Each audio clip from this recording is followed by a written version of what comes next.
أجرك عند இறைவன் நாளை மறுமையில் ஒரு மனிதன் எவ்வளவு செயலை செய்து வந்தாலும் இந்த செயல் இருந்தால் எந்த ஒரு செயலையும் அங்கீகரிக்க மாட்டான்.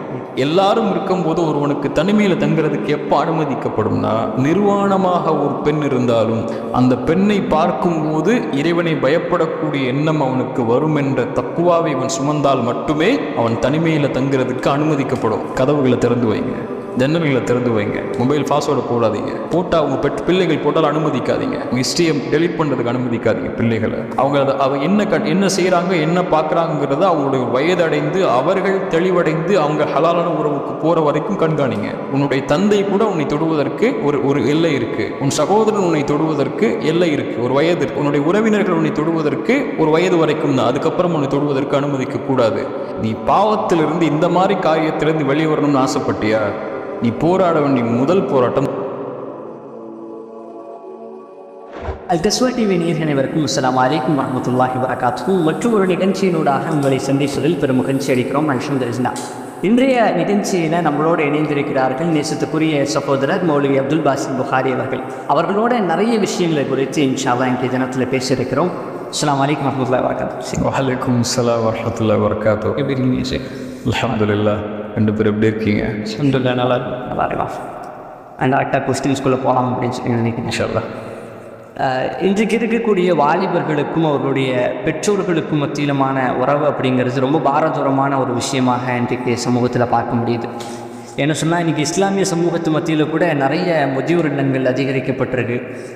நிறைய வாலிபர்கள் திருமணம் முடித்தோன்னே தனியாக மனைவியோடு போயிடுறாங்க, பெற்றோர்களை விட்டுட்டு. இந்த மாதிரியான நிறைய விஷயங்கள் நம்மளால் பார்க்க முடியுது. இதற்கு மார்க்கம் என்ன சொல்லுது? அதாவது பிள்ளைகள் பெற்றோரிடத்தில் நடந்து கொள்ளக்கூடிய விதங்களை பற்றி இஸ்லாம் என்ன சொல்லுது? சுருக்கமாக சில முக்கியமான விஷயங்களை மட்டும் நான் இந்த இடத்துல பகிர்ந்து கொள்கிறது சம்பந்தமாக. அல்லாஹ்வுடைய மார்க்கத்தை பொறுத்த வரைக்கும் அல்லாஹ்வுக்கு பிறகு, படைத்த இறைவனை வணங்குதலுக்கு பிறகு, இறைவன் அவனுடைய அடியார்கள்ட்ட எதிர்பார்க்கக்கூடிய ஒரே ஒரு கடமை, அவனுடைய கடமைக்கு பிறகு என்னென்னு சொன்னால் பெற்றோர்களுக்கு பணிவிடை செய்தல், பெற்றோர்களிடத்தில் நல்ல முறையில் நடந்து கொள்ளுதல் தான். குர்ஆன் சொல்லுது, வகதா ரப்புக அல்லா தஅபுது இல்லா இய்யா வபில் வாலிதைனி இஹ்சானா. மனிதர்களுக்கு இறைவனை வணங்குதலை இறைவன் விதியாக்குகிறான்.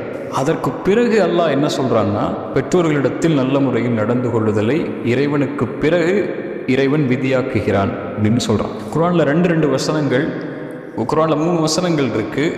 ரெண்டு கடமைகளை இணைத்து சொல்லும். இப்னு அப்பாஸ் சொன்னாங்க, அந்த ரெண்டு கடமைகளை இறைவன் இணைத்து சொல்றதுக்கு காரணம், ஒரு கடமையை செஞ்சு இன்னொரு கடமையை விட்டால் இன்னொரு கடமை செஞ்சும் பிரயோஜனம் இல்லை அப்படிங்கிறது தான். அதில் முதல் அத்தியுல்லாஹ் அத்தியுர் ரசூல், அல்லாஹ்வுக்கு கட்டுப்படுங்கள், அல்லாஹ்வுடைய ரசூலுக்கு கட்டுப்படுங்கள். ஒரு மனிதன் அல்லாஹ்வுக்கு கட்டுப்பட்டு அல்லாஹ்வுடைய ரசூலுக்கு கட்டுப்படலைன்னா அல்லாஹ்வுக்கு கட்டாமல் பிரயோஜனம் இல்லை. ரெண்டாவது அத்திமுஸ் ஸலவாத்து ஸக்கா, தொழுகை நிறைவேற்றுங்கள், ஜக்காத்தை கொடுங்கள். இப்போ ஒருவன் தொழுகை நிறைவேற்றா ஜக்காத்தை கொடுக்கலன்னா அவன் தொழுகை நிறைவேற்றியும் பிரயோஜனம் இல்லை. அதே மாதிரி தான் குர்ஆன் சொல்லுது, அனிஷ்குருலி வலிவாரிதைக்க, எனக்கு நன்றி செலுத்துங்கள், இந்த உலகத்தில் நான் தான் உங்களை படைத்த. ரெண்டாவது உங்களுடைய பெற்றோர்களுக்கு நன்றி செலுத்துங்கள், ஏன்னா அவங்க மூலியமாக தான் இந்த உலகத்துக்கு நீங்கள் வந்தீங்க. அப்படின்னா எனக்கு நன்றி செலுத்துகிறான் ஒருவன், அல்லாஹ்வுக்கு நன்றி செலுத்துகிறான் ஒருவன், பெற்றோர்களுக்கு நன்றி செலுத்தலைன்னா என்ன அர்த்தம்? அல்லாஹ்வுக்கு நன்றி செலுத்தலைன்னு அர்த்தம். அல்லாஹ்வுடைய மார்க்கத்தில் முதன்மைப்படுத்தக்கூடிய காரியம் அல்லாஹ்வை வணங்குதலுக்கு பிறகு அப்படின்னு சொன்னால் பெற்றோர்களிடத்தில் நல்ல முறையில் நடந்து கொள்ளுதல் தான். இந்த தீனில் ஒரு மனிதன் இறைவனிடத்தில் நெருங்குவதற்குரிய முதல் காரியம்னு என் ரப்பை நான் திருப்திப்படுத்தணும், என் ரப்பிட்ட நல்ல ஒரு அடியானாக இருக்கணும்னு எனக்கு ஒரு அளவீடு இருக்கணும்னா, அது முதல் அளவீடே நீங்கள் பெற்றோர்கள்ட்ட எப்படி நடந்து கொள்கிறீங்களோ அதை பொறுத்தாமே.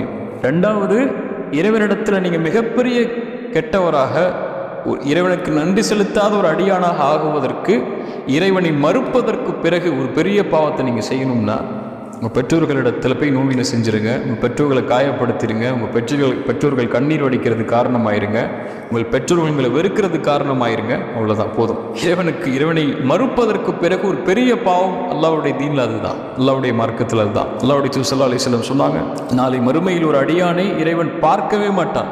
3 கூட்டத்தாரை, அதில் முதல் கூட்டத்தார் பெற்றோர்களுக்கு மாறு செய்யக்கூடிய கூட்டத்தார், பெற்றோர்களுக்கு நோவினை செய்யக்கூடியவர்கள்.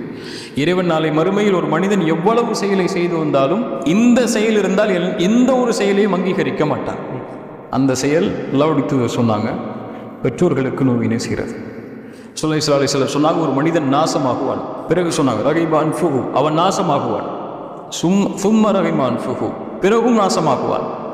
பெற்றோரில் ஒருவரோ இருவரோ உயிரோடு இருந்தும் யார் அவர்களுக்கு பணிவிடை செய்வதன் மூலமாக, நல்லா கவனிங்க, சொர்க்கம் நுழையவில்லையோ அவன் நாசமாகுவான். சுப்ஹானல்லாஹ், எவ்வளவு பெரிய எச்சரிக்கை அல்லாஹ்வுடைய மார்க்கம் சொல்லுது. ஒரே ஒரு செய்தி சொல்லி முடிச்சுக்கிறேன். அல்லாஹ்விடத்தில் ஒரு மனிதன் நெருங்குவதற்கு உள்ள முதல் அடிப்படை காரியம் பெற்றோர்களிடத்தில் நல்ல முறையில் நடந்து கொள்வது தான். இப்னு அப்பாஸ் ரலியல்லாஹு அன்ஹு ஒருவர் அவர் வந்து சொல்றார், இப்னு அப்பாஸ், நான் ஒரு பெண்ணை திருமணம் செய்ய ஆசைப்பட்டு பெண் பேசினேன். அந்த பெண்ணும் என்னையே மாற்றி இன்னொருத்தரை திருமணம் செஞ்சுட்டார். ஆனால் கோபத்தில் அந்த பெண்ணை நான் கொலை செஞ்சுட்டேன். தண்டனை எனக்கு கிடைக்க போகுது. அதுக்கு என்ன தண்டனையை வாங்கி கொள்றேன். ஆனால் ஃபஹல்லி மின் தௌபா, அல்லாஹ்விடத்தில் எனக்கு மன்னிப்பு உண்டா அப்படின்னு கேட்குறாங்க, நான் செய்த இந்த பாவத்துக்கு. இப்னு அப்பாஸ் கேட்டாங்க, உம்முக ஹய்யா, உன் தாய் உயிரோடு இருக்கிறாளா? இப்னு அப்பாஸ் சொன்னாங்க, என் தாய் உயிரோடு இல்லை. இப்னு அப்பாஸ் சொன்னாங்க, நீங்கள் தௌபா செய், நல்ல முறையில் நடந்து கொள், நல்ல செயலை செய், அல்லாஹ் உன்னை மன்னிப்பான். அங்கிருந்து தோழர்கள் கேட்டாங்க, ஏன் இப்னு அப்பாஸ் அவரை பார்த்து நீங்கள் தாய் உயிரோடு இருந்தார்களான்னு கேட்டீங்க? இப்போ சொன்னாங்க, வல்லாஹி லா அலமு அமலன் அக்ரபு இலல்லாஹி அஸ்ஸ வஜல்ல மின் பிர்ரில் வாலிதா. அல்லாஹ்வுடைய மார்க்கத்தில் எனக்கு ஒரு செயல் தெரியவில்லை அல்லாஹ்வை நெருங்குவதற்கு தாய்க்கு பணிவிடை செய்வதை தவிர. ஒரு முஸ்லிமான வாலிபன் அல்லாஹ்வை நெருங்குவதற்கு ஆசைப்பட்டு தொழுகிறான், குர்ஆன் ஓதுறான், திக்ர் செய்கிறான், நோன்பு வைக்கிறான், தாவா செய்கிறான், அழைப்பு பண்ணி செய்கிறான், மார்க்க நிகழ்ச்சிக்கு போகிறான், மார்க்க பயான்களை கேட்குறான். இந்த செயலை விடவெல்லாம் அல்லாஹ்விடத்தில் அவன் நெருக்கமாக்குவதற்கு உள்ள முதல் அளவீடு அவன்கிட்ட இருக்க வேண்டிய செயல் பெற்றோர்கள், தாய் தந்தைட்ட நல்ல முறையில் நடந்து கொள்ளக்கூடிய செயல் தான். அது இல்லாமல் அவன் தொழுதாலும் சரி, நோன்பு வச்சாலும் சரி, ஜக்காத் கொடுத்தாலும் சரி, அவன் எவ்வளோதான் உலகத்தில் நல்ல பேர் வாங்கி வச்சாலும் சரி, அல்லாஹ்விடத்தில் ஒருபோதும் இந்த செயலை செய்யாத வரைக்கும் நல்லவராக மாற முடியாது. அதை கருத்தில் கொள்ளணும் இந்த சமூகம். ஷேக், ஒரு நல்ல தெளிவான ஒரு பதிலாக சொன்னீங்க. ஷேக், இன்னைக்கு சமூகத்தில் நிறைய சீரழிவுகளை பார்க்க முடியுது. ஃபோன் அடிக்ஷன் அப்படின்னு சொல்கிறோம். அதாவது ஆபாச படம் அப்படிங்கிற விஷயம் வந்து ரொம்ப அதிகரிச்சிருக்கு. ஒரு 90% இளைஞர்கள் வந்து இன்னைக்கு ஆபாச படம் பார்க்கக்கூடியவர்களாக இருக்கிறாங்க அப்படின்னு சொல்லி சென்செக்ஸில் சொல்கிறோம். அதில் முஸ்லீம் இளைஞர்கள் இருக்கிறாங்க, குர்ஆன் ஓதுறவங்க இருக்கிறாங்க, எல்லாருமே இருக்கிறதா பார்க்குறோம். இந்த விஷயத்தை எப்படி பார்க்குறீங்க? இது என்னென்னா ஷேக், திடீர்னு நான் ஒரு ஷேக்னு சொல்லாதீங்க. என்ன ஹரீப், ஒரு நாள் நாங்கள் பஸ்ஸில் ட்ராவல் பண்ணி வந்துட்டு இருக்கப்போ ஒரு சகோதரர் வந்து ஃபோன் பண்ணி ஒரு பையனை வந்து இந்த மாதிரி தாவா சென்டரில் சேர்த்தணும் அப்படிங்கிற மாதிரி கால் பண்ணாப்படி. நம்மளும் சரி தாவா சென்டர் பேசுவோம் அப்படின்ற மாதிரி தாவா சென்டர்லையும் பேசணும், எல்லாம் இது பண்ணோம். கடைசியில் திரும்பி நம்ம ஃபோன் பண்ணி அவர் என்ன செய்கிறாரு, என்ன படிக்கிறாரு, எதுக்காக சேர்த்தணும் அப்படின்ற டீட்டெயில் கேட்கும் பொழுது அவர் சொன்ன வார்த்தை என்னென்னு பார்த்தீங்கன்னா, அந்த பையன் ஒரு 7th standard to 8th standard போகக்கூடிய ஒரு பையன், வயசில் ரொம்ப சின்ன பையன், அவனுக்கு மொபைல் ஃபோன் கையில் இருக்குது, எல்லா விதமான ஆபாசங்களையும் அவன் பார்க்கக்கூடியவனாக இருக்கான். கிளாஸில் இருக்கக்கூடிய சக மாணவிகிட்ட தவறான முறையில் நடந்து அந்த இடத்துல என்ன செஞ்சுருக்காங்கன்னா, அந்த பையனை வந்து பிடிச்சி கண்டிஷன் போட்டு திட்டியிருப்பாங்க போல். இதெல்லாம் பார்த்து வீட்டில் இருக்கக்கூடிய பெற்றோர் வந்து மன உளைச்சலுக்கு ஆளாகிறாங்க. அது மட்டும் இல்லாமல் தந்தை இல்லாமல் வளர்ந்த ஒரு தாயினுடைய அரவணைப்பில் மட்டுமே வளர்ந்த ஒரு சிறுவனாக இருக்கக்கூடிய நேரத்தில் இந்த சிறுவன் அப்படிங்கிற பட்சத்தில் இப்போ இளைஞர்கள் அப்படின்னா ஓகே, இந்த சிறுவர்களுக்கு மத்தியிலும் கூட இன்றைக்கு அந்த மாதிரியான விஷயங்கள் அதிகமான அளவில் காணப்படுது. காலம், நிலைமை, சமூகத்துடைய சூழல், வாழக்கூடிய இந்த காலகட்டம் எங்கே பார்த்தாலும் ஆபாசங்களின் பக்கம் ஈர்க்கக்கூடிய காலகட்டமாக மாறிடுச்சு. எந்த அளவுனா, எனக்கு வந்த சில கவுன்சிலிங்க்கு எங்கிட்ட வரக்கூடிய சில விஷயங்களை, சில கேஸுகளை கூட சொல்கிறேன். முஸ்லீம் வாலிபன் தன் தாய் மேலே ஈர்ப்பு கொள்கிறான். தன் தாயை பார்த்தால் கூட அவனுக்கு தவறான எண்ணங்கள் தோன்ற அளவுக்கு அவனுடைய சிந்தனைகள் மாறுது. தன்னுடைய சகோதரி மேலே ஈர்ப்பு கொள்கிறான், தன்னுடைய உறவினர் மேலே ஈர்ப்பு கொள்கிறான், தன் அண்ணனுடைய மனைவி மேலே ஈர்ப்பு கொள்கிறான். அனுமதிக்கப்படாத உறவுன்னு தெரிந்தும் அந்த உறவு மேலே தவறான எண்ணத்தை கொள்ளக்கூடிய காலத்தில் நம்ம வாழ்ந்துட்டுருக்கோம். அப்படி ஒரு மனிதனுடைய மூளையை, குறிப்பாக வாலிபர்களுடைய மூளையை ஆக்கிரமிக்கக்கூடிய செயல்பாட்டில் மிகுந்த செயல்பாடுடையதான் நீங்கள் சொன்ன மாதிரி இந்த ஆபாச படங்கள் மாறிடுச்சு. இதை தவிர்க்கிறதுக்கு 1000 காரணிகள் இருந்தாலும் முதல் காரணி அல்லாஹ்வுடைய பயம் மட்டும்தான். ஒரு மனிதன் தன்னை கண்காணிக்கக்கூடிய ஒருவன் இருக்கிறான் அப்படின்னு என்னைக்கு அவன் நினைக்கிறானோ அப்போ தான் முதல்ல பாவங்களிலிருந்து வெளிவரக்கூடிய முதல் ஸ்டெப் எடுத்து வைப்பான். அது வரைக்கும் எடுத்து வைக்க மாட்டான். ரசூலுல்லாஹி ஸல்லல்லாஹு அலைஹி வஸல்லம் ஒரு ஹதீஸை சொன்னாங்க. குறிப்பாக இந்த ஹதீஸ் தனிமையில் தவறான காட்சிகளை பார்க்குறவங்களோ, தவறான செயல்பாடுகளை செய்கிறவங்களோ, தவறான எண்ணங்களை தனிமையில் வர்றவங்களுக்கு மிகுந்த எச்சரிக்கையான ஹதீஸ். ரசூலுல்லாஹி ஸல்லல்லாஹு அலைஹி வஸல்லம் சொன்னாங்களா, அலமன்ன அக்வாமன் மின் உம்மத்தி யத்தூன யௌமல் கியாம பிஹசனாத்தின் அம்சாலி ஜிபாலி திஹாமத பைதன். என் சமூகத்தில் ஒரு மக்கள் நாளை மறுமையில் திஹாமாவுடைய மழை அளவு நன்மைகளை சுமந்து வருவாங்க. ஆனால் அந்த நன்மைகளை திகாமாவுடைய மலையளவு சுமந்து வந்தாலும் அல்லாஹ் அதை தூசிகளாக மாற்றி விடுவான். சஹாபாக்கள் கேட்டாங்க, அல்லாஹ்வுடைய தூதரே அவங்களை பற்றி எங்களுக்கு சொல்லுங்க, அவங்க யார்? ரசூலுல்லாஹ் சொன்னாங்க, அவங்களுடைய தோளில் இருந்து வருவார்கள், உங்களை சார்ந்தவர்கள், அவர் உங்களுடைய மக்கள் தான், உங்கள் சமூகம் தான், வேறு சமூகத்தை பற்றி நான் பேசலை. எப்படி இரவுடைய வணக்கத்தை நீங்கள் எப்படி எடுத்துக்கொள்கிறீர்கள்? சஹாபாக்களை பார்த்து சொல்கிறாங்க, தஹஜ்ஜுடைய தொழுகையோ கியாமுல்லைலுடைய தொழுகையோ நீங்கள் எப்படி தொழுவீங்களோ அது மாதிரி அவங்களும் தொழுவாங்க. கியாமுல்லைலுடைய தொழுகையை தொழுவாங்க. இப்போ கியாமுல்லைல தொழுகிறவன் ஃபஜ்ர தொழ மாட்டானா? கியாமுல்லைல தொழுகிறவன் 5 வக்து தொழுகை தொழ மாட்டான், நோன்பு வைக்க மாட்டானா? எல்லா காரியங்களையும் செய்வான். ஆனால் இப்படி ஒரு மனிதன் வருவான் நாளைக்கு மறுமையில். ஆனால் அவனுடைய நன்மைகள் எல்லாம் திகாமாவுடைய மலையளவு இருந்தாலும் என்னாகும்? தூசியாக மாற்றப்பட்டுரும். ரசூலுல்லாஹி ஸல்லல்லாஹு அலைஹி வஸல்லம் அவங்கள்ட்ட கேட்டாங்க, அல்லாஹ்வுடைய தூதரே என்ன பாவம் செய்வான்? இதா ஹலவ் பி மஹாரிமில்லாஹி இன்தஹகுஹா. இதான் முக்கியங்க. வெளிப்படையில் அவன் எந்த ஒரு தவறான செயலும் செய்ய மாட்டான், நல்லவராக இருப்பான். ஆனால் தனிமைன்னு வந்துருச்சுன்னா, இந்த கதவுகள் அடைக்கப்பட்டு ஜன்னல் அடைக்கப்பட்டு யாரும் அவரை பார்க்கலன்னு எண்ணம் வந்துச்சுன்னா ஃபோன் எடுத்துருவான், யூடியூப் போயிடுவான், தவறான வெப்சைட்டுக்கு போயிடுவான். ஏன்னா யாரும் அவனை கண்காணிக்கல. அப்போ தவறான செயலை பார்க்க ஆரம்பிச்சுவான். அப்போ தனிமையில் அல்லாஹ்வுடைய சட்டங்களை முறித்து விடுவான். வெளிப்படையில் முறிக்க பயப்படக்கூடியவன்.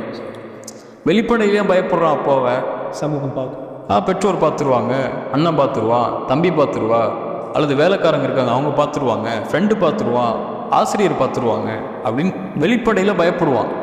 ஆனால் தனிமையில் யாரும் பார்க்கலையே, அதனால நான் எதை வேணாலும் பார்க்கலாம், எந்த ஒரு காட்சியை வேணாலும் பார்க்கலாம், யாரிடத்துல வேணாலும் தவறாக பேசலாம், யாரிடத்துல வேணாலும் தவறான தொடர்பு வைக்கலான்னு சொல்லி எண்ணம் அவனுக்கு வர ஆரம்பிச்சிடும். இப்போ இப்படி தனிமையில் அல்லாஹ்வை மறக்கக்கூடியவன் இந்த செயல் செய்தால் அல்லாஹ் அவனுடைய நன்மைகளை திகாமாவுடைய மலையளவு இருந்தாலும் அல்லாஹ் தூசிகளாக மாற்றிடுவான். ஏன் அல்லாஹ்வுக்கு இது அவ்வளவு கோபத்துக்குரிய காரியம்னா, இது எதனால இவ்வளோ கோபத்துக்குரிய காரியமாக? அல்லாஹ் உங்களை பார்க்கல நீங்கள் நினச்சா யார்? நீங்கள் அல்லாஹ் உங்களை பார்க்கல நினச்சா நீங்கள் யார்? முஸ்லீமா? இல்லை, முஷ்ரிக்காயிருவீங்க. இறைவனை மறுக்கக்கூடிய காரியத்துக்கு நெருக்கமாயிருவீங்க. அல்லாஹ்வுடைய பார்வையை மறுக்கக்கூடியவனே. இப்போ அல்லாஹ் என்னை பார்க்கல அப்படின்னு ஒருத்தர் நினச்சானா, அல்லது வெளிப்படையில் தான் இந்த பகலில் தான் இறைவன் பார்க்க முடியும், ஜன்னல் அடைச்சிட்டா கதவை அடைச்சிட்டாலாம் அல்லாஹ் பார்க்க முடியாது அப்படின்னு நினச்சவன் யார்? அப்போது உன்னுடைய பெற்றோர்கள் வெளிப்படையில் உன்னை பார்த்தால் பயம் வருது, உன் சகோதரன் பார்த்தால் பயத்தை விட வெட்க உணர்வு வருது. அவன் என்னை பார்த்துட்டு என்ன நினச்சிருவான், இவன் என்னை பார்த்துட்டு என்ன நினச்சிருவான், அவன் என்னை தெரிஞ்சுட்டான்னு நினச்சிருவான். நான் தவறான படத்தை பார்த்துட்டு இருக்கும்போது என் ஃப்ரெண்டு பார்த்துட்டானா, டே என்னடா பார்த்துட்டு இருக்க, எல்லாம் பார்க்கலாமாடான்னு கேட்பான்ல. அம்மா பார்த்தாங்கன்னா ஏன் பிள்ளையார கேட்பாங்கல்ல. அப்போ அதை பயப்படுற. இப்போ தனிமையில் இறைவன் வெளிப்படையில் இறைவன் பார்க்குறான், வெளிப்படையில் எல்லாரும் பார்க்குறாங்கன்னு பயப்படுற. தனிமையில் ஒருத்தர் பார்க்குறானு. உன் பெற்றோருக்கு முக்கியத்துவம் கொடுப்பதை விட நான் அடிக்கடி பயன்களில் சொல்லுவேன், நீங்கள் ஒரு வாலிபன் கதவை மூடிட்டு தப்பான ஒரு படத்தை பார்த்துட்டு இருக்கான்னு வைங்க, வெளியில் அவனுடைய பெற்றோர் நடந்து வரக்கூடிய சத்தம் கேட்குது. அதை விடுங்க, பெற்றோரை விடுங்க, அந்த வீட்டில் வேலை செய்யக்கூடிய ஒரு வேலையால் நடந்து வரக்கூடிய சத்தம் கேட்குது. கதவை தட்டுறாங்க, தம்பி என்னப்பா பண்ணுற அப்படின்னு. என்ன செய்வாங்க? எல்லா அப்படின்னு சொல்லுவான். தொடர்ந்து மூடி வச்சுட்டு வேலையை பார்க்க ஆரம்பிச்சிடுவான். அப்போது உன் வீட்டில் வேலை பார்க்கக்கூடிய ஒரு வேலையாளின் கால் தடத்தின் சப்தத்திற்கு நீ கொடுக்கக்கூடிய வெட்க உணர்வை கூட உன்னை படைச்ச ரப்பு உன்னை பார்க்குறான். அலம் அல்லாஹ் குர்ஆனில் சொல்கிறான், வானம் பூமிகளை உள்ள எல்லாவற்றையும் அறிந்தவனாக அல்லாஹ் இருக்கிறான். மாயக்குனு மின் நஜ்வா ஸலாஸத்தின் இல்லா ஹுவ ராபிஉஹும். நீங்கள் 3 பேர் இருந்தால் 4ஆமவராக அல்லாஹ் இருக்கிறான். நீங்கள் 4 பேர் இருந்தால் 5ஆமவராக அல்லாஹ் இருக்கிறான். நீங்கள் குறைவாகவோ கூடுதலாகவோ எவ்வளவு எண்ணிக்கையில் இருந்தாலும் இல்லா ஹுவ மஅஹும் ஐனமா கானூ. அல்லாஹ் உங்களோட தான் இருக்கிறான், நீங்கள் எங்கே இருந்தாலும். அல்லாஹ்வை நீங்கள் பார்க்கக்கூடிய நிலைமையில் அவனை நீங்கள் தரம் தாழ்த்தினால் அல்லாஹ் ஏற்றுக்க மாட்டான். உன் தாய்க்கு கொடுக்கக்கூடிய கண்ணியத்தை கூட, உன்னோட வாழக்கூடிய சக மனிதனுக்கு கொடுக்கக்கூடிய கண்ணியத்தை கூட, அந்த வெட்க உணர்வை கூட அல்லாஹ்வுக்கு நீ கொடுக்கலன்னு சொன்னால் எல்லாம் எப்படி ஏற்றுக்கொள்ளலாம்? இப்போ மிகப்பெரிய பாவம் அது, மிகப்பெரிய குற்றம் அது.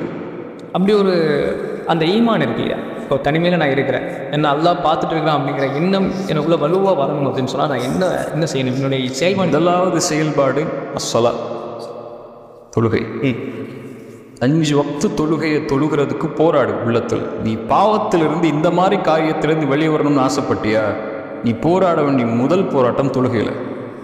ஃபஜ்ருக்கு போராடு, லுஹருக்கு போராடு, அஸருக்கு போராடு, மக்ரிபுக்கு போராடு, இஷாவுக்கு போராடு. ஏன் போராடுன்னு சொல்கிறேன்? இன்ன ஸலாத்த தன்ஹா அனில் ஃபஹ்ஷாஇ வல் முன்கர். தொழுகை மானக்கேடான விஷயத்திலிருந்து உன்னை பாதுகாக்கும். உன்னுடைய கவனம் தொழுகையின் பக்கம் திரும்பினா அல்லாவின் பக்கம் அல்லாவின் கவனம் உன் பக்கம் திரும்பும். அல்லாவின் கவனம் உன் பக்கம் திரும்பினா பாவங்களிலிருந்து பாதுகாப்பை இறைவன் கொடுக்கும். நீ பாவம் செய்யவே முடியாது, அந்த பாதுகாத்துருவான். யூசுப் அலைஹிஸ்ஸலாம் அந்த ஒரு பெண் தன்னை தவறான இச்சைக்கு அழைக்கும் போது அவங்க என்ன சொன்னாங்கன்னா, யாரெல்லாம் நீ பாதுகாக்கலைன்னா நான் அந்த பெண்ணிட்ட போயிருப்பேன்னா, என்னால் இது நடக்கலையா, நீ பாதுகாத்தன்னா. அல்லாஹ்வுடைய அருள்களில் மிகப்பெரிய அருள் ஒரு பாவத்தை செய்ய விடாமல் அல்லாஹ் பாதுகாப்பது. அதுவும் இந்த மானக்கேடான செயல்களின் பக்கம் நெருங்க விடாமல் ஒருவரை பாதுகாப்பது அல்லாஹ்வுடைய அருள். இப்போ அந்த அருள் வேணுமா, போய் பள்ளியில் நில்லு. இன்ன ஸலாத்த தன்ஹா அனில் ஃபஹ்ஷாஇ வல் முன்கர். ரெண்டாவது அஸ்ஸஹ்பத்து ஸாலிஹா, நல்ல நட்பை ஆக்கிக் கொள்ளுதல். அல் மர்உ அலா தீனி ഖலீலிஹி ஃபல்யன்துர் அஹதுக்கும் மை யுகாலில். ரசூலுல்லாஹ் சொன்னாங்க ஸல்லல்லாஹு அலைஹி வஸல்லம், ஒரு மனிதன் தன் நண்பன் எப்படியோ படித்தான், அதனால் நீங்கள் பார்த்து கொள்ளுங்கள் யாரோடு பழகிறீங்கன்னு சொல்லி. இந்த மாதிரி செயல்பாடுகள் உள்ளவரோடு நீங்கள் பழகுனீங்கன்னா அவர்கிட்ட இருந்து அவங்கள்ட்ட வரும். அது ஒன்று அவர்கிட்ட நீங்கள் பழகுனீங்கன்னா ஒன்று அதை பாவமாக அதை செய்வீங்க. இல்லை நான் செய்யாமல் நான் ஒதுங்கி இருக்கிறேன், அவன் தான் பார்க்குறான், அவன் தான் பார்ப்பான், நான் பார்க்க மாட்டேன், நான் நல்லவனாக தான் இருப்பான் முன்னாடி, அவன் பார்த்தா கூட நான் ஒதுங்கி ஓரமாக உட்காந்துப்பேன், அவன் இப்படி பேசினா கூட நான் ஒதுங்கி ஓரமாக உட்காந்துப்பேன்னா ரெண்டு நடக்கும். ஒன்று அதை செய்ய மாட்டீங்க, ஓகே. ரெண்டாவது அதை ஒரு பாவமாகவே நீங்கள் கருத மாட்டீங்க. அதை பாவமாக கருதலைன்னா தனிமைன்னு வரும்போது இயற்கையாக உங்களுக்கு அந்த எண்ணம் மனதுக்குள்ளே தோன்றிக்கிட்டே இருக்கும். ரொம்ப அது நேச்சராக இன்றைக்கி எல்லாம் நார்மலைஸ் ஆகிட்டு இருக்கியா. சில தான் சொல்கிறேன்ல, இன்றைக்கி ஒரு சென்ஸ் ஒரு ரிப்போர்ட் படியே இன்றைக்கி தவறான பழக்கங்கள் எல்லாம் ஒரு முன்னாடி காலத்தில் 22 வயது 24 வயது 25 வயதுக்கு அப்புறம் நடக்கும். நான் சொல்கிறது ஒரு 90-80s சொல்கிறேன். அதுக்கு முன்னாடிலாம் இன்றைக்கெலாம் 12 வயசு 13 வயசு பையன் கூட இந்த விஷயத்தில் ரொம்ப தீர்த்தி ஆகிறான். அவனுக்கு பாவம் எளிதாகிடுது. ஃபோன்லேயோ, அவனுக்கு இருக்கக்கூடிய மொபைல் ஃபோன்கள்லையோ, அல்லது அவனுக்கு இருக்கக்கூடிய தொடர்புகள்லையோ, அவன் ஸ்கூல்லையோ இதை பற்றி பேச ஆரம்பிச்சிடறான். அப்போ அவனுடைய எண்ணங்களும் சிந்தனைகளும் இதை பக்கம் போக ஆரம்பிக்குது. எப்போ ஒருவன் சிறிய வயதிலேயே இது தெரிந்து கொள்ள ஆரம்பிக்கிறானோ, இந்த எண்ணங்களுக்கு உட்பட ஆரம்பிக்கிறானோ, அவன் ஒரு 25 வயது வர்றதுக்கு முன்னாடியே பல விஷயங்களை இதில் பாவங்களில் கடத்தியிருப்பான். வெளிப்பட சொல்ல முடியாது என்ன பாவங்கள், அது விபச்சாரமாக கூட இருக்கலாம். விபச்சாரத்தில் மூழ்கி அவன் எழுந்து வந்துடுவான் 25 வயதுக்குள்ளே. சிறிய வயதில் அவன் மனதுக்குள்ளே இது போயிடுச்சுன்னா. இப்போ மூன்றாவது, பெற்றோர்களுடைய கடமை நல்ல நட்பை அவன் தேர்ந்தெடுத்ததற்கு பிறகு பெற்றோர்களாக இருக்கக்கூடியவங்களுடைய கடமை அவனை கண்காணிக்கிறது. அவனுக்கு தனிமை என்ற அறையே கொடுக்கக்கூடாது. மிக முக்கியமான காரியம் அது. ஒரு வாலிபனும் தனக்கு இந்த எண்ணம் இருந்துச்சுன்னா அவன் தனிமையுடைய அறையை எடுத்துக்கொள்ளவே கூடாது. எந்த அளவுன்னா, ஒரு அரபி புத்தகத்தில் படித்ததா, ஒருவனுக்கு தனிமையில் அவன் தங்குறதுக்கு எல்லாரும் இருக்கும்போது, சூழலுக்காக தனிமையில் தங்குறது வேற, எல்லாரும் இருக்கும்போது ஒருவனுக்கு தனிமையில் தங்குறதுக்கு எப்போ அனுமதிக்கப்படும்னா, நிர்வாணமாக ஒரு பெண் இருந்தாலும் அந்த பெண்ணை பார்க்கும்போது இறைவனை பயப்படக்கூடிய எண்ணம் அவனுக்கு வரும் என்ற தக்குவாவை அவன் சுமந்தால் மட்டுமே அவன் தனிமையில் தங்குறதுக்கு அனுமதிக்கப்படும். அந்த எண்ணம் யாருக்காவது வருமா? அவ்வளோ தக்குவாவை சுமந்தவங்களை நம்ம வாழ முடியுமா? அல்லாஹ் அப்படி உருவாக்கணும். அப்படி இருக்கிறோமா? இல்லை. அப்போ தனிமையில் இருக்கக்கூடாது.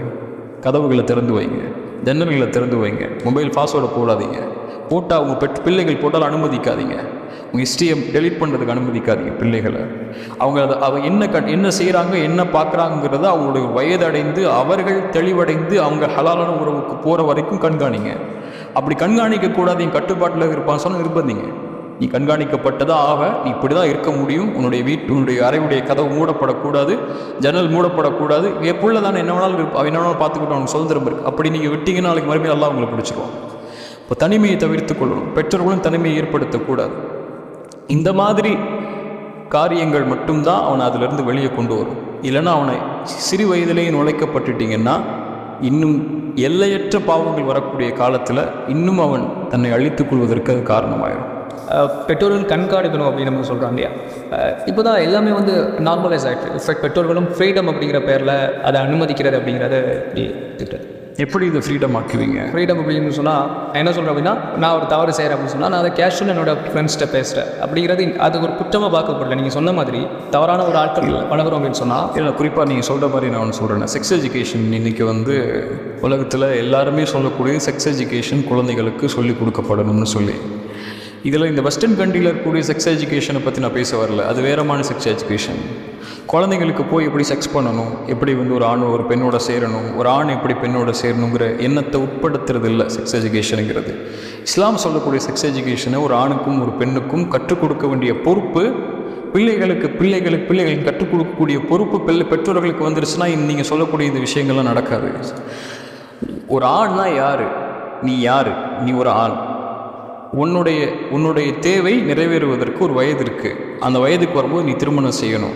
அந்த திருமணத்திற்கு பிறகு உனக்கு குழந்தைகள் பிறக்கும். அந்த திருமணத்துக்கு தகுதியான பெண் என்று ஒருவள் இருப்பாள்.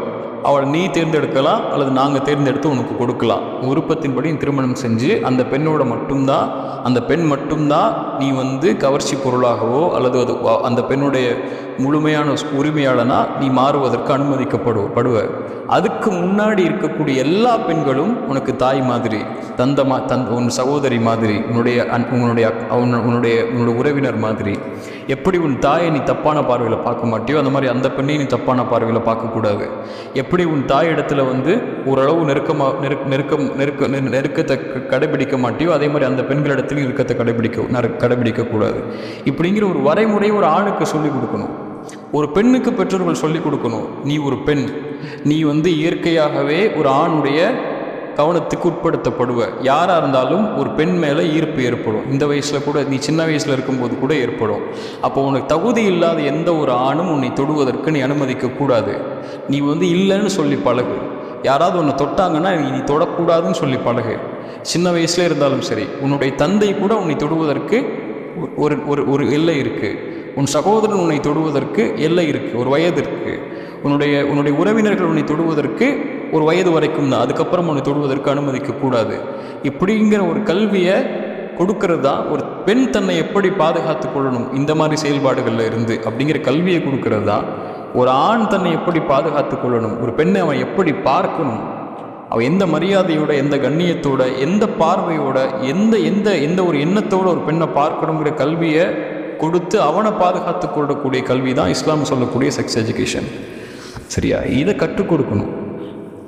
ரசூலுல்லாஹி ஸல்லல்லாஹு அலைஹி வஸல்லம் ஒரு மனிதன் வந்து கேட்குறாரு, அல்லாஹ்வுடைய தூதரே, நான் விபச்சாரம் செய்கிறதுக்கு எனக்கு அனுமதி கொடுங்கன்னு சொல்லி அல்லாஹ்வுடைய தூதர் கற்றுக் கொடுத்தாங்க. சஹாபாக்கள் அடிங்கன்னாங்க அவரை. இப்போ சொல்ல விடுங்க அவரை, வாங்கன்னாங்க. அழைச்சி பக்கத்தில் உட்கார வச்சு கேட்டாங்க, உன் தாயிடத்தில் செய்வியான்னாங்க. யார சொல்லலாம், என்ன சொல்கிறீங்க, தாயிடத்தில் எப்படி செய்ய முடியும்? இப்போ நீ நினைக்கக்கூடிய பெண் இன்னொரு தாய் இல்லையா?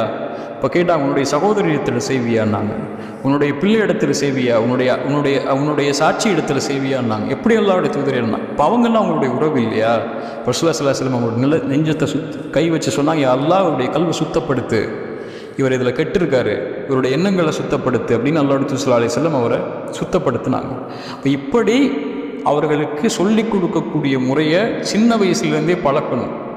அப்படி பழக்கினா இந்த மாதிரி பெற்றோர்கள் இந்த மாதிரி எண்ணங்களை பிள்ளைகள் வருவதிலிருந்து பாதுகாக்க முடியும்.